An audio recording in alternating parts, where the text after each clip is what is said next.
नमस्कार, greater Jammu virtual के current affair programme में आप सबका स्वागत है। आज का जो सबसे अहम मुद्दा है वो है कि अभी हालांकि कोविड-19 पेशेंट्स की तादाद में कमी आ चुकी है जब से वैक्सीनेशन आई है। हालांकि लोगों ने इसको बड़ा हल्के में भी लेना शुरू कर दिया है, लेकिन जो आम मरीज हैं वो कोविड-19 की वजह से आज भी अस्पताल नहीं जा सकते हैं, जिनमें एग्जाम्पल है गांधीनगर अस्पताल है या सीडी अस्पताल है, चेस्ट डिजीज अस्पताल जो है हमारा, वहां पे हालांकि पिछले कई दिनों से कोई कोविड पेशेंट नहीं है, लेकिन फिर भी आम जो मरीज हैं उनके लिए उसको नहीं अभी खोला गया है, उनको अलाउड नहीं किया गया है। इस पे हम आज चर्चा करेंगे, इससे कितना नुकसान होता है एक आम पेशेंट का। हमारे साथ बलविंदर सिंह जी हैं जो जाने माने सोशल एक्टिविस्ट हैं। बलविंदर जी, बहुत बहुत स्वागत है ग्रेटर जम्मू वर्चुअल में। जिस तरह से एग्जाम्पल लेते हैं गांधीनगर अस्पताल, पिछले 11 महीने से जो है यहाँ पे हालांकि इतने ज्यादा पेशेंट्स नहीं है, अभी तो फिलहाल कोई पेशेंट नहीं है कोविड-19 का, लेकिन आम पेशेंट को यहाँ दिक्कतें आती हैं। इसी तरह चेस्ट डिजीज अस्पताल है। आप क्या समझते हैं कि आम पेशेंट की सुनवाई कैसे हो सकती है? देखिए, आज की डेट में जम्मू में सीडी हॉस्पिटल है, वो अभी भी कोविड को डेडिकेट किया हुआ है। साइकेट्रिस्ट हॉस्पिटल है, उसको कोविड को डेडिकेट किया हुआ है। तो एसएमजीएस भी था, लेकिन उसको डिनोटिफाइड कर दिया। तो मैं काफ़ी देर से मैं जो हमारे एडवाइजर साहब हैं पटनागर साहब से, उनसे भी बीच बीच में मेरी टेलीफोनिकली बात होती रही इस इशू पे।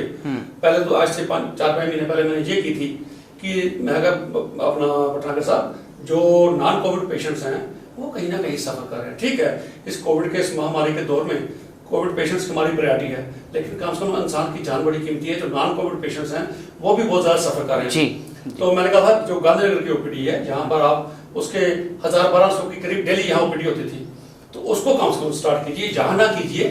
मैं आप उसके लिए एक अल्टरनेट जगह बताता हूँ आपको। तो क्या लगे बताइए। तो मैंने कहा राजीव गांधी हॉस्पिटल है बंगाल में, वो हॉस्पिटल चल सकती है। वहां मैंने पूरी स्टडी किया, वहां ओपीडी 3-4 ओपीडी वहां अच्छी तरीके चल सकती हैं। तो उन्होंने एग्री किया, वैसे कहते हैं डेफिनेटली आपकी इस बात में दम है, तो डेफिनेटली मैं इसको कंसीडर करूंगा। तो मैं बड़े फख्र से कहता हूँ उन्होंने इस चीज को समझा, और बाई चांस उसी दिन मीटिंग थी उनकी, तो उन्होंने मीटिंग में वो टेकअप किया, ऐसे हमें यहाँ से कहा गया है, और उन्होंने ये सुझाव दिया वहां शिफ्ट करें। उसके बाद मैंने फिर कमिश्नर सेक्रेटरी डुल्लू साहब से भी फोन किया। अच्छा। उन्होंने भी कहा जी आपके सुझाव बहुत अच्छा है। तो मैंने कहा, मैंने ऐसे एडवाइजर साहब से बात की। तो मैं बड़े फख्र से कहता हूँ कि उसी दिन उन्होंने शाम को जब मीटिंग थी, उसी मीटिंग में ये डिसीजन ले लिया कि ये सुझाव हमें आया बहुत अच्छा है, इस सुझाव को इम्प्लीमेंट करना चाहिए। तो उन्होंने उसी वक्त ऑर्डर निकाला, और फिर मैं उनका बड़ा शुक्रगुजार हूँ एडवाइजर साहब का कि उन्होंने शाम को खुद फोन करके मुझे दोबारा इन्फॉर्म कर दिया। शाम को 7 बजे के करीब फोन किया, भाई सिंह साहब आपने जो सुबह मुझे कहा था, हमने आज की मीटिंग में आपकी वो सुझाव मान लिया, और कल से हम वहां पर ओपीडी शुरू कर रहे हैं। तो अच्छा लगा, और ये भी अच्छा लगा कि वाकई अगर कोई सिंसियरिटी से किसी मुद्दे को उठाता है, लॉजिक पे बात करता है, तो सरकारें भी सुनती हैं। बिल्कुल। तो लेकिन फिर मैं कहीं ये भी समझता हूँ, जब चीजें सरकार को जो चीज आज करनी चाहिए, सरकार उसको कहीं ना कहीं 1-1.5 महीना लेट करती है जी। और उनको इस चीज का एहसास नहीं होता कि पेशेंट्स कितने सफर कर रहे हैं। आज की डेट में इस मुद्दे को मैं फिर हाईलाइट करने जा रहा हूँ कि इस जो गांधीनगर हॉस्पिटल है, इसको आप डी नोटिफाई कीजिए। आपने पिछले महीने 2 महीने पहले उधमपुर में की है, काफी जगह श्रीनगर में की है, डी नोटिफाई की है। लेकिन इस हॉस्पिटल में पिछले 2 महीने का डाटा मेरे पास है, सिर्फ 2 पेशेंट आए थे, ट्रीट होकर चले गए। एक डिलीवरी आई थी कोविड पेशेंट की, एक दूसरा पेशेंट आया था। 2 महीने में कोई पेशेंट यहाँ नहीं है। इसके साथ ही जो मैटरनिटी हॉस्पिटल है उसमें एक आध पेशेंट होगा। कोई अगर पेशेंट नहीं आ रहा, आप ये समझिए यहाँ पर कितने डिपार्टमेंट सफर कर रहे हैं। यहाँ पर डायलिसिस यूनिट था, जो सेंट्रल गवर्नमेंट की स्कीम है, फ्री ऑफ कॉस्ट डायलिसिस होते थे, वो लोग सफर कर रहे हैं। यहाँ पर जननी सुरक्षा योजना के तहत फ्री ऑफ कॉस्ट डिलीवरी की जाती थी, वो सफर कर रहे हैं। यहाँ इमरजेंसी पेशेंट से वो सफर कर रहे हैं। यहाँ पर सर्जरीज की जाती थी, माइनर बड़ी सर्जरीज थी, वो बंद पड़ी हैं पिछले 11 महीने से, वो लोग बहुत ज्यादा सफर कर रहे थे। मैं समझता अगर आपके माध्यम से मेरी आवाज सरकार तक पहुंचे, तो मैं एलजी साहब से और खास करके एडवाइजर साहब से भी कहना चाहूंगा कि प्लीज इस तरफ ध्यान दीजिए, और इस हॉस्पिटल को आप डिनोटिफाई कीजिए। 1000-1200 लोग जो डेली ओपीडी पे आते थे, गरीब लोग जो वो जगह नहीं जाते थे, वो बहुत ज्यादा सफर कर रहे हैं। और मैं समझता हूँ कहीं ना कहीं जो इग्नोर किए गए ना नॉन कोविड पेशेंट्स, उनकी डेथ इस वजह से होगी, उनको कहीं ना कहीं तवज्जो नहीं मिली। उनको ट्रीटमेंट नहीं मिला। इनिशियली ऐसा ही हुआ। इनिशियली ऐसा हुआ, वो प्राइवेट नर्सिंग होम सारे बंद हो गए, जो अगर कोई खुले भी थे वहां जाते थे, वहां कोविड की वजह से उनको ट्रीटमेंट नहीं हो जाता था, उनको बोलते थे पहले आप टेस्ट कराओ, और पहले टेस्ट की रिपोर्टें भी लेट आती थी, तो वो लोग कहीं ना कहीं उस वजह से भी कई लोगों की मौतें हो गई, कई जाने हो भी गई जो अदर देन कोविड पेशेंट्स, उनकी डेथ हुई। तो मैं अब ये काफी हद तक ये कंट्रोल। हमने कई दफा देखा है बलविंदर जी, आपने जो ये डेड बॉडीज को जलाने का भी सिलसिला एक शुरू हुआ था, उसमें भी आपने इंटरवीन किया था। उसके बाद कई ऐसे इश्यूज आपने उठाए वक्तन, जो ऑक्सीजन का इशू था वो भी आपने उठाया। लेकिन यहाँ गांधीनगर अस्पताल में अगर इसको नोटिफाई नहीं किया जाता है, लेकिन आपको लगता है वहाँ जो डॉक्टर बैठे हैं उनके साथ भी इंजस्टिस है, जो डॉक्टर बैठे हैं लेकिन वो फ्री होते हैं मेरे ख्याल से? बिल्कुल आइडल बैठे हैं, पिछले काफी देर से आइडल बैठे हैं, क्योंकि उनके पास कोई काम नहीं है। और मैं समझता सरकार को इस चीज को गंभीरता से देखना चाहिए कि अब कोविड की ये जो पैंडेमिक था काफी हद तक कंट्रोल हो चुका है, तो वैक्सीन भी आ गई है। तो जम्मू में 4 हॉस्पिटलों को कोविड रख के मैं समझता हूँ आज की कोई इस बात पे कोई लॉजिक नहीं है, कोई दम नहीं है। तो सरकार देखती होगी, लेकिन सरकार का अपना नजरिया है, सोचने का अपना नजरिया है काफी। जब तक सरकार को कई बार कोई पब्लिक से आवाज ना जाए, पब्लिक से इनपुट्स ना जाए, तो सरकार भी इन चीजों में टाइमली डिसीजन नहीं लेती, काफी लेट करती है। तो मैं पब्लिक के बीच में से होने के नाते, पब्लिक से फीडबैक मुझे आता है एज एन एक्टिविस्ट होने के नाते, तो मैं समझता हूँ मैं हर बात को कोशिश करता हूँ हर हफ्ते या 10 दिन बाद जब मुझे कोई अच्छा मुद्दा मिलता है, पब्लिक रिलेटेड होता है, पब्लिक जिससे सफर कर रही होती है, वो मैं कोशिश करता हूँ बिना देर किए हुए वो पब्लिक डोमेन में लाऊं ताकि सरकार तक आवाज जाए। और मुझे ये भी तसल्ली होती है कि मेरी आवाज में कहीं ना कहीं फर्क पड़ता है। काफी चीजों में उन्होंने एंडोर्स किया, भाई आपकी बात में दम होता है, आप बात करते हो। और मैं भी हर बात को पब्लिक डोमेन में लाने से पहले मैं उसके ऊपर पहले कंसर्न लोगों से पूछता हूँ, पहले डॉक्टर से पूछता हूँ, एडमिनिस्ट्रेशन से पूछता हूँ, 10 बार उसका चेक करता हूँ भाई क्या ये जो चीज कहने जा रहा हूँ क्या ये मुमकिन है, क्या ये चीजें प्रैक्टिकल हैं। जब तक जो चीज प्रैक्टिकल ना हो, सिर्फ मीडिया में आने के लिए शौक नहीं है मुझे, मीडिया में आके ही मैं बात कहूं। मीडिया में मैं तब आता हूं जब पूरी स्टडी करके, पूरे सब्जेक्ट को स्टडी करके, अच्छी तरह से क्रॉस चेक करके, फैक्ट्स एंड फिगर्स लेकर फिर मैं मीडिया में जाता हूं। बलविंदर जी, आपने कई अहम इश्यूज उस वक्त उठाए थे कि जो है वेंटिलेटर्स नहीं है इतने ज्यादा और ऑक्सीजन नहीं है, लेकिन अभी आपको हेल्थ विभाग की हेल्थ कैसी लगती है? क्या सब ठीक हो गया है?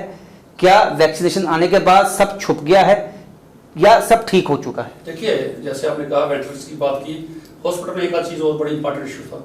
इस जीएमसी में जब हम कभी जाते थे तो वहाँ एक मशीन लोग वहाँ मैंने देखी, तो मैंने पूछा लोगों से, ये मशीनें काफी साल से चल रहे थे, वो कहने लगे जी बाजार से किराए पर लाइए। अच्छा। तो मुझे दुख हुआ, मेडिकल ये हमारा टर्शरी केयर हॉस्पिटल है, तो टर्शरी केयर जम्मू के हॉस्पिटल में लोग अभी भी किराए की मशीनें लेके चले। तो जो मुझे बड़ा दुख हुआ, मैंने पूरी स्टडी की, पता चला वो मशीन जो बाईपैप मशीन से कहते हैं, इंसान के अंदर जब कार्बन डाइऑक्साइड ज्यादा बन जाती है, ऑक्सीजन की कमी होती है, तो वो मशीन कार्बन डाइऑक्साइड कहीं ना कहीं सक करती है, उसके अंदर ऑक्सीजन की मात्रा ज्यादा डालती है, तो उसकी जो बॉडी में जरूरत होती है। तो मैं ये हैरान था कितनी देर में ये देखता आ रहा हूँ। तो फिर मैंने उसके लिए एडमिनिस्ट्रेशन को पकड़ा, ये किराए पे क्यों आती है। तो फिर मैंने एक प्रेस में भी डिटेल दी, मैं कहा GMC running on rented machines. इसके अलावा आर्थो में भी कई ऐसी मशीन थी, ड्रिल है जो आर्थो में जरूरत पड़ती है, वो भी लोग किराए पे लेके आते थे। ये जो बाईपैप की बात कर रहा हूँ, ये मुझे एक बीपीएल के कैटेगरी का एक पेशेंट वहां मिला, शख्स था, उसकी बेटी पास बैठी थी। अच्छा। उसको जब मैंने पूछा भाई आप ये मशीन बेटा कब से लगा रहे हैं, कहते हैं अंकल पिछले महीने हम लेके गए 20 दिन यहाँ पर, 20 दिन में हमने 10,000 रुपए का किराया दिया। अच्छा। उसके बाद ये इसकी मास्क जो है इसका 4500 वन टाइम पेमेंट है 4500, तो हमारा 10,000 वो लगा, 14,500 में बीपीएल कैटेगरी से प्लान करती हूँ। हाँ। तो देख के मुझे दुख हुआ, मुझे बर्दाश्त नहीं हुआ। उसके बाद मैंने प्रेस में गया, मीडिया में गया, ये चीज गई। फिर मैंने प्रिंसिपल तब सुनंदा जी थे, उसका ढींगरा साहब आ गए, मैंने उनको कहा भाई सबसे पहले प्रायोरिटी आपकी ये होनी चाहिए, अगर 15-15 लाख के आप वेंटिलेटर परचेज करते हो, बाकी चीजें ये 50-60 हजार की मशीन। क्योंकि ऐसा कहा भी जाता है कि करोड़ों रुपए जो है वो सैंक्शन भी होते हैं। इवन कमिश्नर सेक्रेटरी जो हैं उन्होंने भी दावे किए पिछले दिनों में कि कोई पैसे की कमी नहीं है, फंड्स की कमी नहीं है। फिर कमी कहाँ है, ये आप समझ पाए हैं कुछ? सर कमी है, सबसे पहले कमी है कि प्रायोरिटी फिक्स नहीं की जाती। सीएजी ने भी पार्लियामेंट में फ्लोर ऑफ द हाउस में एक रिपोर्ट रखी, ऑडिट रिपोर्ट रखी, और जम्मू कश्मीर की हेल्थ के बारे में जो रिपोर्ट दी, उन्होंने कहा हमारे हेल्थ इंस्टीट्यूशंस में ऐसी मशीनरीज परचेज करके रखी हुई है जो जब से लिए तब से पैक पड़ी है। मैं समझता हूँ 3-3 करोड़ 4-4 करोड़ की मशीनरी आप लेके रखी है। अच्छा। जिसकी जरूरत नहीं थी, जो अपने 4 साल के बाद परचेज करनी है, वो क्यों परचेज की? कहीं ना कहीं वहां शक की गुंजाइश निकलती है। क्या सिर्फ वो कमीशन के लिए, या किस बेस पे आपने परचेज की, जिनकी जरूरत आपको 3 साल नहीं पड़ी।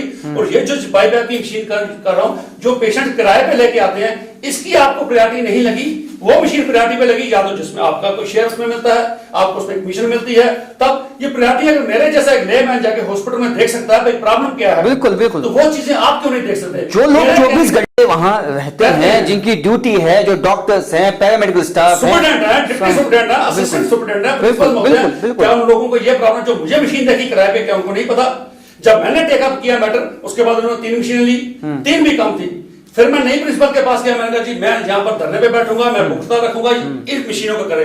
वहां पर बैठ के उसका ऑर्डर बनाया, मेडिकल सप्लाईज कॉर्पोरेशन से बात की, डॉक्टर यशपाल से, मैंने कहा जी कितनी जल्दी दे सकते हैं? उन्होंने कहा जी 15-20 दिन के अंदर शॉर्ट टेंडर लगाएंगे। तो मैं वो भी फख्र से कहता हूं, पास बैठ के प्रिंसिपल के पास बैठ के मैंने वो ऑर्डर बनाया, आज की डेट में वो मशीनें वहां पहुंच गई हैं। आज कोई भी शख्स वहां वो किराए पे मशीन। बलविंदर जी, आपने कहा कि कई ऐसे विभाग हैं जहां पे करोड़ों की मशीनें ऐसे ही जैसे आई थी वैसे ही पड़ी हुई हैं, ऐसे कौन से विभाग हैं, कुछ हमें बता पाएंगे? जीएमसी में बहुत ज्यादा ऐसे हैं, हेल्थ इंस्टीट्यूशन बहुत ज्यादा ऐसे विभाग हैं जहां मशीनें पड़ी हैं। ऑडिट रिपोर्ट पूरी पड़ी है, पब्लिक डोमेन में आई वो ऑडिट रिपोर्ट, बहुत से मीडिया हाउसेस ने उसको हाईलाइट भी किया। भाई जीएमसी में ऐसी मशीनें पड़ी हैं जो आपने परचेज की हैं, जिनका इस्तेमाल नहीं हुआ। तो मैं समझता हूँ ये कहीं ना कहीं इस चीज की कहीं ना इंक्वायरी भी होनी चाहिए। अब इंक्वायरी ये तो नहीं पिछले को फांसी दे दो, कम से कम आगे से तो ये चीजें रुके ना, प्रायोरिटी फिक्स करें।